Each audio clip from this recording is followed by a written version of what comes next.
आज के इस खास मास्टर क्लास एक्सप्लेनर में बहुत बहुत स्वागत है।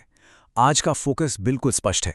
भारतीय संविधान की 12 अनुसूचियों को एक बहुत ही सुव्यवस्थित और परीक्षा के नज़रिए से एकदम हाई यील्ड रिव्यू के रूप में समझना।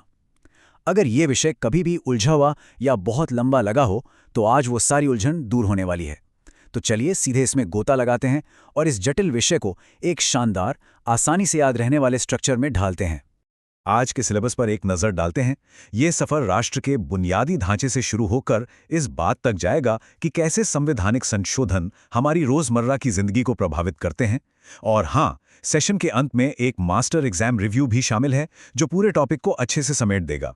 चलिए सबसे पहले बुनियादी ढांचे से शुरुआत करते हैं, जहां हम देखेंगे कि देश का स्वरूप कैसा है और इसके सर्वोच्च पदों की व्यवस्था कैसे की गई है। आगे बढ़ने से पहले एक बेसिक बात क्लियर करना बहुत ज़रूरी है कि आखिर अनुसूची यानी शेड्यूल होता क्या है। अनुसूचियों को अनिवार्य रूप से सुव्यवस्थित परिशिष्ट या अपेंडिक्स की तरह समझा जा सकता है। ये संविधान के मुख्य अनुच्छेदों का भारी प्रशासनिक बोझ उठाती हैं ताकि मुख्य कानून को पढ़ने में आसानी हो। यह बिल्कुल किसी भी भारी भरकम कानून की किताब के अंत में दी गई उस सूची की तरह है जो सारे बारीक विवरणों को एक जगह रखती है। इन पहली 4 अनुसूचियों के बारे में सबसे दिलचस्प बात यह है कि ये कितनी तार्किक रूप से एक के बाद एक आती हैं। जरा क्रम पर गौर करें। सबसे पहले प्रथम अनुसूची देश की जमीन और सीमाओं को परिभाषित करती है। फिर दूसरी अनुसूची में उन क्षेत्रों को चलाने वाले शीर्ष नेताओं के वेतन की बात होती है। तीसरी अनुसूची उन नेताओं को उनके पद की शपथ दिलाती है। और अंत में चौथी अनुसूची उन राज्यों को ऊपरी सदन यानी राज्यसभा में जनसंख्या के आधार पर प्रतिनिधित्व देती है। जमीन, वेतन, शपथ और फिर प्रतिनिधित्व, इस फ्लो को याद रखना परीक्षा के लिए बहुत ही मददगार साबित होता है। अब अपना ध्यान राज्य की शक्तियों के आयाम और कुछ विशिष्ट क्षेत्रों के प्रशासन की जटिलताओं की ओर मोड़ते हैं। यह तुलना परीक्षा का एक बहुत ही पसंदीदा हॉट टॉपिक है। यहाँ ध्यान देने वाली बात यह है कि 5वीं अनुसूची सामान्य रूप से अनुसूचित और जनजातीय क्षेत्रों पर लागू होती है, जहाँ एक सलाहकार परिषद बनती है और राज्यपाल को विशेष शक्तियाँ मिलती हैं। लेकिन 6ठी अनुसूची उससे एक कदम आगे जाती है। यह विशेष रूप से केवल 4 पूर्वोत्तर राज्यों असम, मेघालय, त्रिपुरा और मिजोरम पर लागू होती है। यह इन क्षेत्रों को महत्वपूर्ण स्वायत्ता देती है, जिसमें कानून बनाने और कर लगाने तक की शक्तियां शामिल हैं। इस सीधे शब्दों में कहें तो 5वीं अनुसूची सुरक्षा देती है, जबकि 6ठी अनुसूची स्वायत्तता और विधायी शक्ति देती है। आगे बढ़ते हुए अब ये डिकोड करते हैं कि शासन की जिम्मेदारियों और राष्ट्रीय भाषाओं को आधिकारिक रूप से कैसे वर्गीकृत किया गया है। शक्तियों के स्पष्ट बंटवारे की जब भी बात आती है तो 7वीं अनुसूची सबसे अहम होती है। यह एक तरह से अल्टीमेट पावर डिवाइडर है। इसमें शासन को 3 सूचियों में बांटा गया है। संघ सूची में 100 विषय हैं जिन पर केवल केंद्र सरकार कानून बना सकती है। राज्य सूची में 61 विषय हैं और समवर्ती सूची यानी कॉन्करेंट लिस्ट में 52 विषय हैं जिन पर दोनों कानून बना सकते हैं। यही अनुसूची भारत के संघीय ढांचे की असली रीढ़ है। और 8वीं अनुसूची की कहानी भी कम रोचक नहीं है। जैसे जैसे राष्ट्र का विकास हुआ वैसे वैसे ये अनुसूची भी बढ़ी।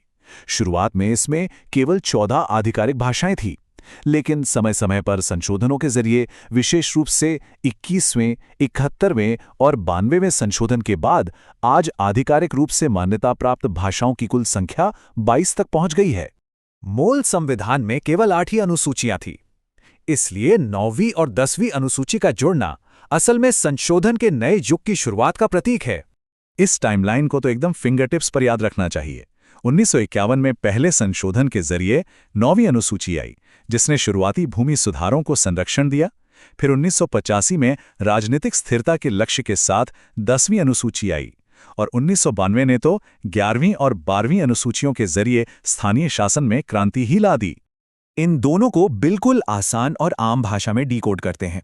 9वीं अनुसूची को एक तरह के बुलेट प्रूफ जैकेट के रूप में लाया गया था, ताकि इसके अंदर रखे गए कानूनों को कोर्ट में चुनौती ना दी जा सके। हालांकि बाद में सुप्रीम कोर्ट ने कहा कि अगर कोई कानून संविधान की मूल संरचना का उल्लंघन करता है तो उसकी समीक्षा हो सकती है। वहीं 10वीं अनुसूची को दल बदल विरोधी कानून कहा जाता है। आसान शब्दों में कहें तो यह राजनेताओं को खेल के बीच में अपनी टीम बदलने से रोकता है। निर्णय लेने की अंतिम शक्ति सदन के अध्यक्ष के पास होती है। अंत में 1992 में जोड़े गए उन प्रावधानों को देखते हैं जो ये तय करते हैं कि जमीनी स्तर पर रोजमर्रा का शासन वास्तव में कैसे काम करता है। 11वीं अनुसूची ने सीधे तौर पर भारत के गांवों को सशक्त बनाया। 73वें संशोधन के जरिए ग्रामीण पंचायतों को पूरे 29 प्रशासनिक विषय सौंपे गए। इसका जमीनी प्रभाव बहुत गहरा है, क्योंकि अब पंचायतें खुद कृषि, पशुपालन और स्थानीय सिंचाई परियोजनाओं जैसे वास्तविक मुद्दों का प्रबंधन करती हैं। इसी तर्ज पर 12वीं अनुसूची शहरों और कस्बों के लिए काम करती है।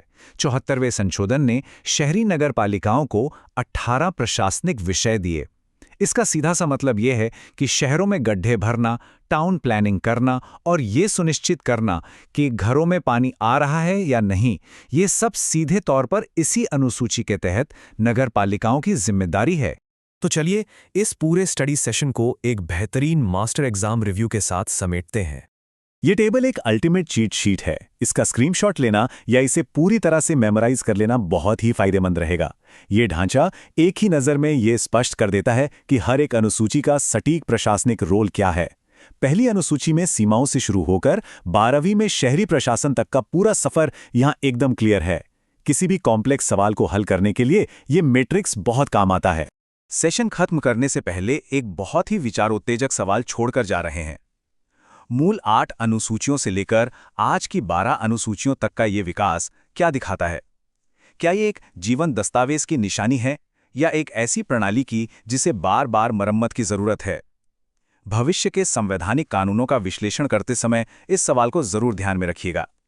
इसी के साथ ये एक्सप्लेनर यहीं समाप्त होता है। जुड़ने के लिए धन्यवाद।